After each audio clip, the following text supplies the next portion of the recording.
女人刚擦掉玻璃的雾气，美艳的外表立马就吸引了外面的男士，时间也仿佛在这一刻静止。等女人走下火车，男人的目光就一直没有离开她的。这就是曾引发无数争议的畸形爱情名著《安娜·卡列尼娜》，作者列夫·托尔斯泰的一部神作。故事的开始，安娜的哥哥和其他女人在一起被抓到现行。为了调解嫂子和哥哥的夫妻关系，安娜便踏上了前往莫斯科的火车。但她怎么也不会想到，这趟旅行会成为她悲惨命运的开始。因为在这里，她邂逅了军官沃伦。但就在这时，人群突然出现骚动，原来是有人卧轨自杀了。看到那人的死状，安娜被吓坏了。但谁能想到，未来的安娜会跟这人拥有同样的命运。来到哥哥家后，安娜积极在嫂子面前为哥哥辩解。很快，她的出现就帮助他们夫妻二人和好。而这天，安娜嫂子的妹妹基地过来玩，她把自己喜欢沃伦军官的实情告诉了安娜。就在这时，安娜也刚好看到沃伦来到哥哥家拜访，两人刚一对视，安娜赶紧移开了目光，因为沃伦的眼神实在炙热。安娜以为他是来找基地的，没想到沃伦却直接说是来找她的，而安娜也被他的坦诚吓得赶紧躲开，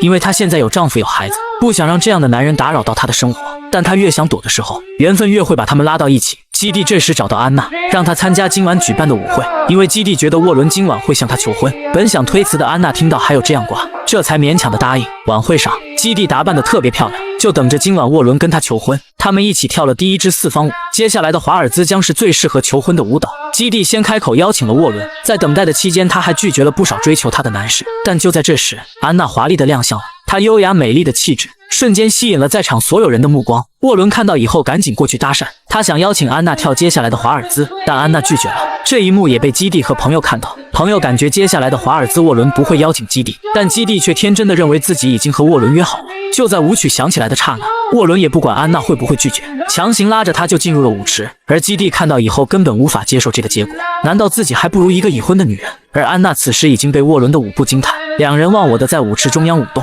直到结束后，安娜才看到基地伤心的一幕，她不知道自己该如何解释，只好找借口赶紧离开。但沃伦却问她什么时候可以再见面，但安娜已经不想跟他再有任何瓜葛，因为明天她就要回圣彼得堡。次日，踏上火车的安娜始终心神不宁，或许她的心态已经被那个男人影响，就连望向窗外都感觉那个男人就在身边，她感觉是自己的眼神出错，殊不知沃伦已经偷偷跟在她的后面。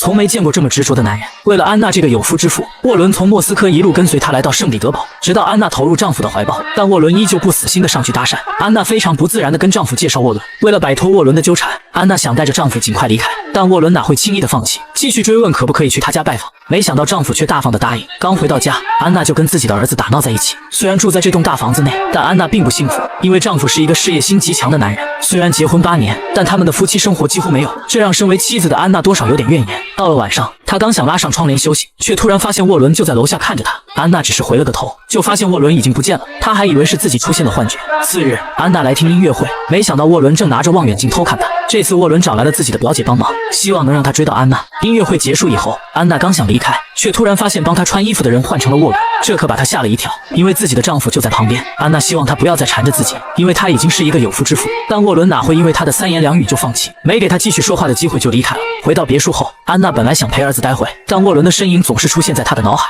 不管她如何驱赶都无济于事。幸好儿子的突然出现，才结束了她的梦境。这时儿子问她会离开自己吗？这个问题瞬间让安娜惊醒，她不知道儿子为什么这么问，或许是家庭的责任在给她敲响警钟。就在这时，沃伦带着他的表姐登门拜访。说到这里，大家暂停一下，如果你想谈恋爱了，不妨试试能根据你的喜好选人的恋爱软件牵手。你可以选择你想要的女友特质，牵手会根据这些特质给你推荐符合你要求的女生，尤其是他会优先推荐喜欢你的女生，所以牵手的脱单成功率才会这么高。牵手不是机械的筛选匹配，他把你所喜欢的直接推到你面前。点击评论区试试吧。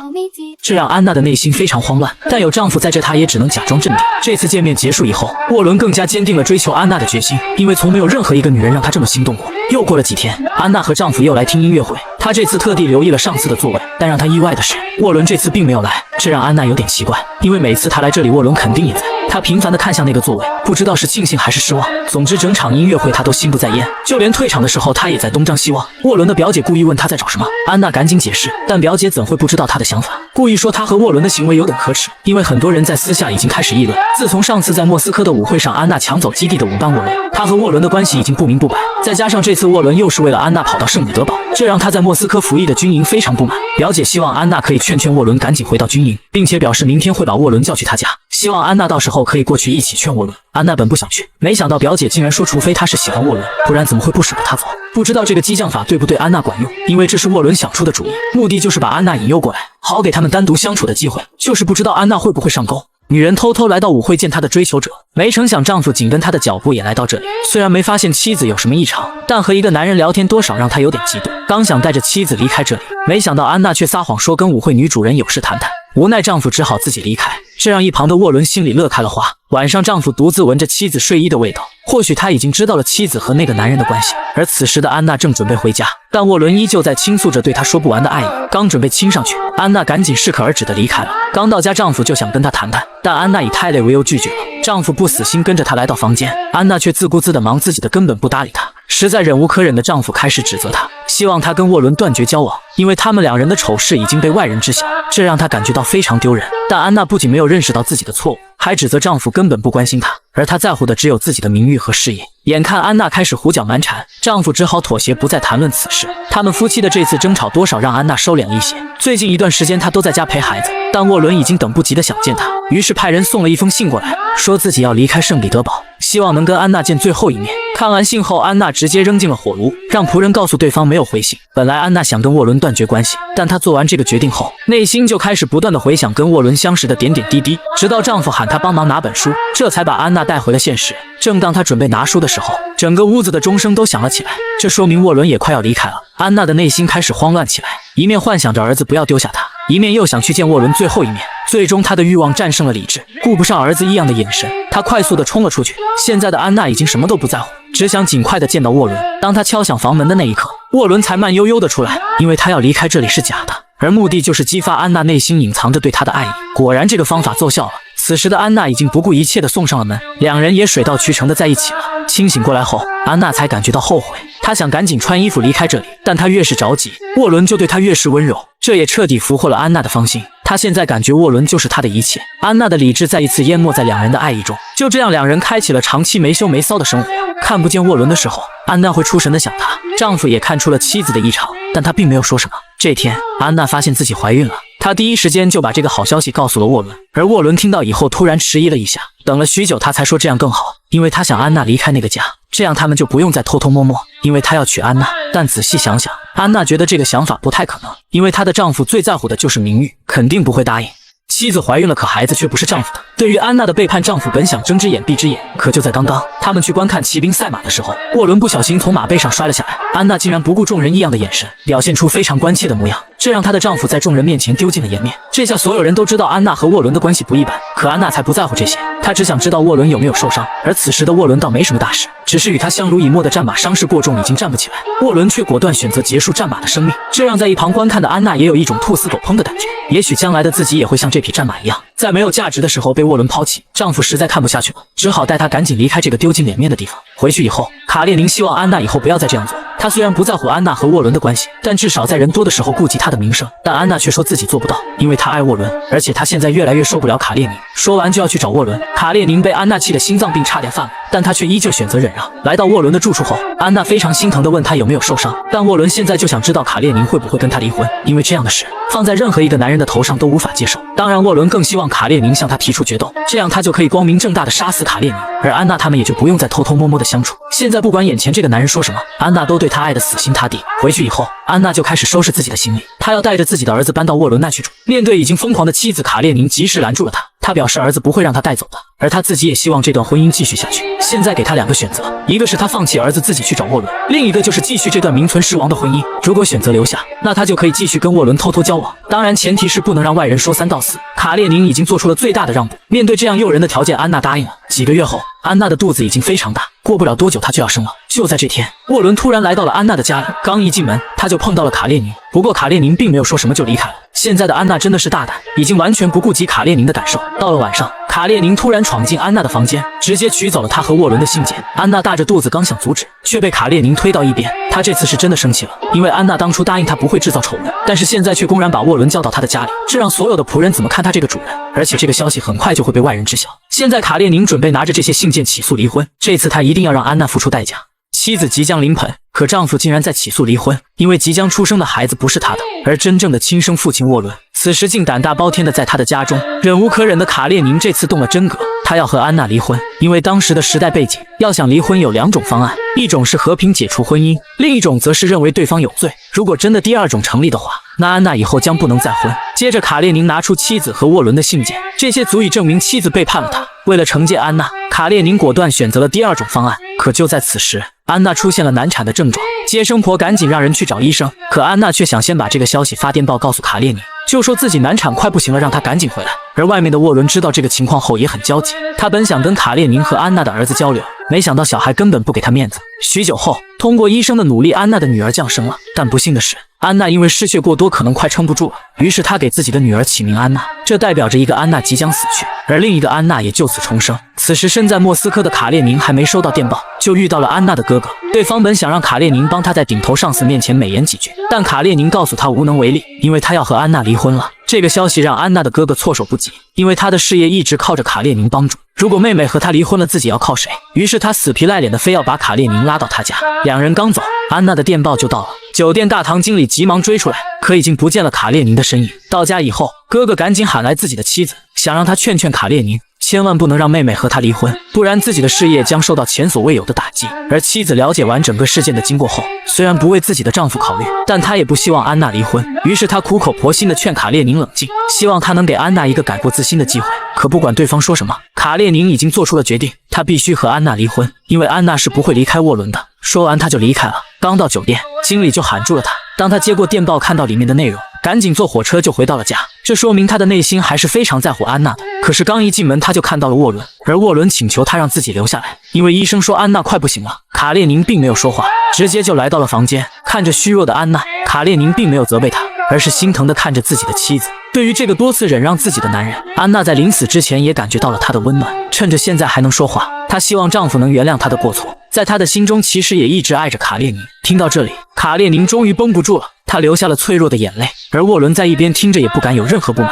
接着安娜把沃伦也叫到身边，她让这2个男人的手握在一起，希望自己死后他们能够和解。说完，安娜就虚弱的没有一点力气，医生赶紧让她服下药休息。出去以后，卡列宁才说出让沃伦暂时留下，因为他知道对方也深爱着安娜。在这样关键的时候，卡列宁也不想太狠心，从没见过这么可怜的男人，自己的妻子跟人跑了，他反而想着怎么原谅对方，这让周围的人都用异样的眼神看他。刚回到家，就听到一个女人叫他，他眼含热泪，以为妻子回来了，可等对方出现，他才知道是自己魔怔了。妻子怎么可能会这个时候回来？当初安娜产下别人的孩子后，因为出血过多差点丢了性命，一直到妻子的病情有些好转，卡列宁才去找沃伦谈判。虽然安娜生下的这个女儿是沃伦的，但卡列宁并不在乎，相反他还要帮着沃伦抚养，因为他爱安娜，所以他现在不会离婚，希望沃伦能够知难而退。看到卡列宁这么决绝，沃伦自愧不如，他失魂落魄地离开了安娜家。回去以后，他越想越觉得自己不是个东西，于是拿起枪对准了自己的胸口。沃伦就这样自杀了。而身体康复的安娜听说以后，也为沃伦剪去了自己的长发。几个月后，卡列宁突然听到沃伦的表姐找上门，原来是沃伦命大并没有死，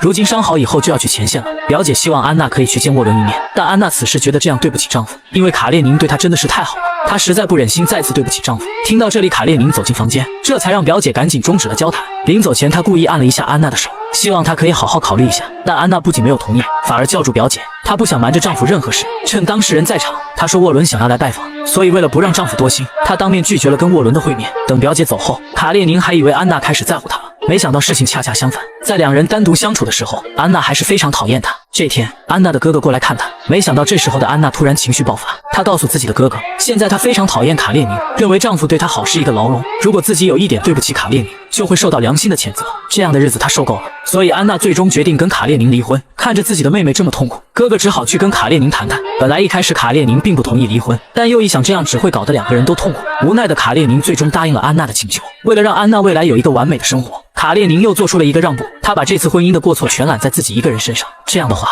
等安娜离婚了还可以再婚，而他自己因为当时法律的关系，将注定自己孤独终老。不得不说，卡列宁真的爱安娜，就连儿子他也无怨无悔地交给安娜抚养。本来沃伦正在收拾行李准备去前线，但表姐的到来打乱了他的行程，因为他也知道了卡列宁要跟安娜离婚的消息，所以第一时间就告诉了沃伦。而沃伦这时也顾不上别的，拿着衣服就要去找安娜。母亲本就不同意他和安娜在一起，他威胁沃伦，如果他去找这个女人，将来不会给他任何遗产。但沃伦此时已经听不进去，他疯了一样跑去安奈家，两人刚一见面就相拥在一起。沃伦答应安娜，从今以后他将放弃自己的军旅生涯，全心全意地陪在安娜的身边，而安娜也被沃伦的真情打动，两人在这里正在海誓山盟。殊不知，卡列宁现在也在这栋房子内。儿子站在窗前看着母亲就这样被人抱走，而丈夫也只能坐在房间内一声不吭。外面的安娜依依不舍地看着窗口的儿子。当丈夫同意离婚的那一刻，她终于可以如释重负地跟沃伦在一起了。而房间内的丈夫和儿子却要承担这个破碎家庭的后果。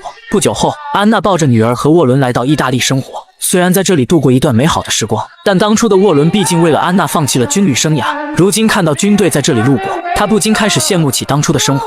安娜也仿佛看透了他的想法，为了哄沃伦开心，她甘愿一站就是几个小时的当模特，让沃伦满足做一个画师的梦想。但即便这样，沃伦依旧不开心，他想回圣彼得堡，毕竟在这里一直跟安娜腻歪在一起，他也有点乏味了。听说他要回去，安内刚开始多少有点不高兴，但他也有点想儿子了，所以他也同意了沃伦的想法。而此时卡列宁的家中，莉迪亚正在以一个女主人的身份整理着房内的家具。突然安娜的儿子跑过来问他的母亲安娜什么时候回来。一直想上位的莉迪亚故意说他的母亲已经死了，并且让他早点忘记安娜。而刚回到圣彼得堡的安娜马上写信给莉迪亚，要求见自己的儿子。她不想写信给自己的丈夫卡列宁的原因，就是不想卡列宁想起她后再次痛苦。但收到信的莉迪亚才不管这么多，直接拿着信告诉了卡列宁。本来卡列宁还想答应让安娜来看儿子，但莉迪亚却说安娜已经害得他们父子这么惨，不如不让他见。更何况他已经告诉卡列宁的儿子安娜死了，还不如将错就错，让儿子彻底忘记安娜。说完他就把信给烧了。卡列宁也默认了他的做法，接着他又抓起卡列宁的手，希望他能了解自己的良苦用心。而安娜知道自己不能见儿子的时候，简直要疯了，二话不说直接就来到了自己当初的家。家里的仆人也不好意思拦着他，毕竟卡列宁现在还没跟他离婚，名义上安娜还是这个家的女主人。当来到儿子的房间，因为实在太过想念，他不忍心的把儿子叫醒，接着母子二人相拥在一起。儿子从一开始就不相信莉迪亚说的话，因为他有种感觉知道自己的母亲还活着。安娜看到儿子也非常高兴，但是管家这时候来提醒他该走了，因为过不了一会卡列宁就该回来了。听说母亲现在就要走，儿子开始耍起小孩子脾气，他想让母亲多待会，但安娜也身不由己，只能依依不舍地告别了儿子。此时沃伦正在他表姐的住处借钱，当初因为他坚持跟安娜在一起，母亲一气之下断了他的津贴，现在他们二人正借住在表姐用来接待贵宾的场所，但这样也不是长久之计，因为安娜和卡列宁并没有离婚，这让沃伦他们二人的关系变得不伦不类。表姐劝他去向自己的母亲认错，这样他就能得到救济，但沃伦说什么也不去，因为他知道母亲肯定会让他离开安娜，这是他说什么也不会答应的条件。既然得不到表姐的帮助，沃伦只好再去想别的办法。他刚扔掉手中稳定情绪的药品，就意外看到爱人向一位公主献殷勤。安娜一气之下就选择了卧轨。当她抛弃丈夫和孩子的那一刻开始，就已经注定了这样的结局。这部畸形爱情名著看得实在让人揪心，而让安娜选择这条不归路的原因不止这一件事。当她和沃伦从意大利回来后，本想去看儿子，但丈夫卡列宁却拒绝了她的请求。无奈安娜只好去找自己的嫂子寻求帮助。可当来到这个宴会厅的时候，她又想到了当初就是在这里认识的沃伦，而这里也是安娜走上不归路的开始。见面以后，嫂子答应帮她在卡列宁面前求情，这才让安娜心情多少放松一些。而沃伦此时正在母亲这里寻求帮助，因为他曾经选择和安娜在一起，母亲一气之下断了他的津贴。如今他和安娜的日子过得非常拮据，逼不得已这才来找母亲。看到儿子如今这么窘迫，老母亲非常欣慰，于是他向儿子介绍旁边的这位公主，并且邀请儿子明天去乡下的房子，这意思再明显不过，他想把公主介绍给沃伦当媳妇。为了能得到母亲的救济，沃伦无奈只好妥协，但他和公主道别的一幕正好被安娜看到。等沃伦回去以后，安娜问他去哪里了，沃伦想都没想就说去找朋友来着。其实他不说实话也是不想安娜多心，但他没想到安娜白天已经看到他跟那位公主在一起了，两人为此开始争吵。在沃伦的心里只是想搞些钱跟安娜过日子，但安娜根本就不理解，因为她现在已经有了心理疾病。面对咄咄逼人的安娜，沃伦只好选择提前去乡下。但是他刚坐上火车，安娜随后也来到了火车站，因为她想知道沃伦是不是真的要抛弃她。可是还没上车，这里的吵闹声就让安娜有点难受，随即她就想到了自己的儿子。当初为了和沃伦在一起，她选择抛弃自己的儿子，但越这样想就越会把自己逼上绝路。果然承受不住压力的安娜选择结束了自己的生命。在安娜死后，沃伦在母亲的安排下又重返了军营，再次回到了当初认识安娜前的状态。而他和安娜的女儿也交给了卡列宁抚养，到最后对安娜最好的还是卡列宁。不过他的儿子却在时刻想念着自己的母亲。故事到这里又回到了最初，列文一直暗恋着基地，可就在他求婚的时候，基地因为沃伦拒绝了他，看着他宁愿拉低衣服也要取悦沃伦的样子，可想而知列文此刻的心情。感受到莫大侮辱的他直接离开了宴会。但讽刺的是，沃伦并没有看上基地，而是转头去追求安娜。基地此刻的心情就像刚才列文一样，爱而不得的感觉确实让人难受。而这两个命苦的人，一个去了乡下种地，另一个则去了德国的战地医院成为一名护士。其实他们都是在躲避现实。在这里的基地因为心情的原因不断出错，甚至还差点掉进另一段畸形的爱情故事。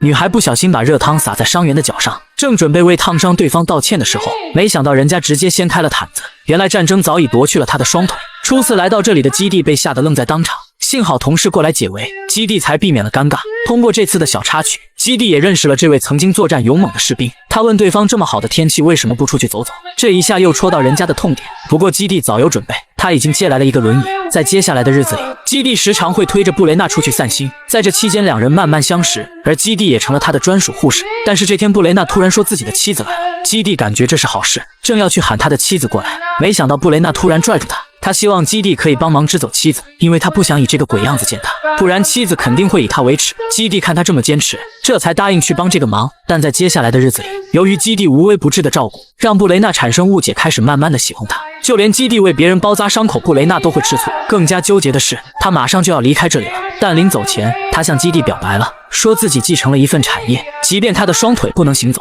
也能让基地过上衣食无忧的生活。但他的这番话着实把基地吓到，他只是想做好一个护士该做好的事，没想到会让布雷纳误会。次日，基地把这个误会向布雷纳解释清楚后，趁他还没反应过来，就给了他一个大惊喜。原来基地已经偷偷的去找了他的妻子，因为他不想跟沃伦一样去破坏一个家庭，那样只会让自己永远活在自责中。了结完这里的所有事情后，基地也准备要回国了，因为他也要回去面对现实了。此时列文正生活在乡下，而基地的姐姐告诉他，基地要回来了。他希望列文可以见一见基地，但曾经求婚被拒绝的一幕依旧在列文的面前闪现。他认为这是耻辱，更何况当时沃伦并没有看上基地，就像别人不想要的东西一样，为什么自己还要上赶着去追求？但姐姐希望他可以给基地一个机会，因为他知道列文依旧爱着基地，不管他的嘴多么硬。果然如姐姐所说的那样，在基地回来的那一刻，列文还是忍不住放下手上的工作，注视着他远去。随后姐姐就给列文写了一封信，让他送一副马鞍过来，目的就是撮合他和基地见面。但列文依旧拒绝了，仆人觉得他就是好面子，不愿低头而已。但倔强的列文就是不愿意承认，而且还决定去国外学习种植的技术。于是他派人给基地他们送去一副马鞍。看着这个结果，基地多少有点失落，姐姐也劝他放宽心，因为他了解列文的为人。几天后，列文这边正在准备出国的衣服，恰好在这里碰到了基地姐姐。姐姐哪会放过这个机会，于是坚持让列文去她家坐坐。女孩正在捉迷藏，没成想却突然抓到一个男人，但她并没有慌张，而是顺手就摸到了对方的脸上。基地虽然还没看到他的模样，但已经知道这是他梦寐以求的爱人，于是他摘下眼罩和列文四目相对。虽然他们是从小一起长大的青梅竹马，但是曾经的基地因为爱上了沃伦，竟然果断地拒绝了列文的求婚。可笑的是，沃伦到最后也没有看上基地。如今几年过去了，当他们再次相遇，立马就擦出了爱情的火花。列文希望能尽快和基地举行婚礼，而基地的父母更希望女儿早点嫁出去，于是双方一拍即合。1周后，他们就举办了婚礼。婚后的二人非常幸福，列文骑马带着基地驰骋在他自己的农场，这里朴实的农民都在祝福他们的婚姻。在闲暇的时候，列文会撰写自己对于种植的理解，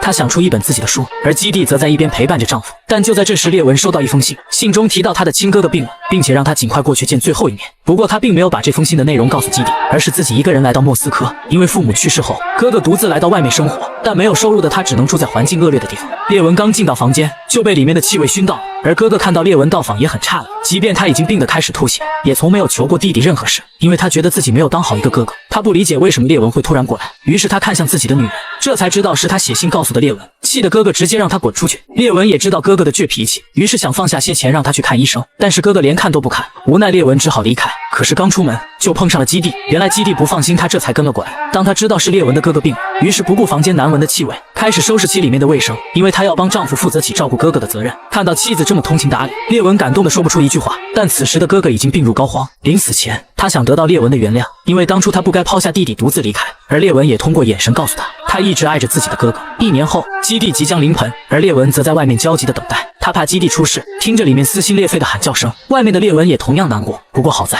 基地顺利的为她生下了一个儿子。看着丈夫眼角的泪痕，基地知道丈夫是有多么爱她。从此列文带着妻儿生活在乡下，因为在这里无忧无虑，远离了大城市的喧嚣和诱惑。到这里故事也有了一个完美的结局。虽然安娜·卡列尼娜这部名著有很多让人揪心的爱情故事，但基地和列文的结局却抚平很多读者难平的情绪。影片到此结束。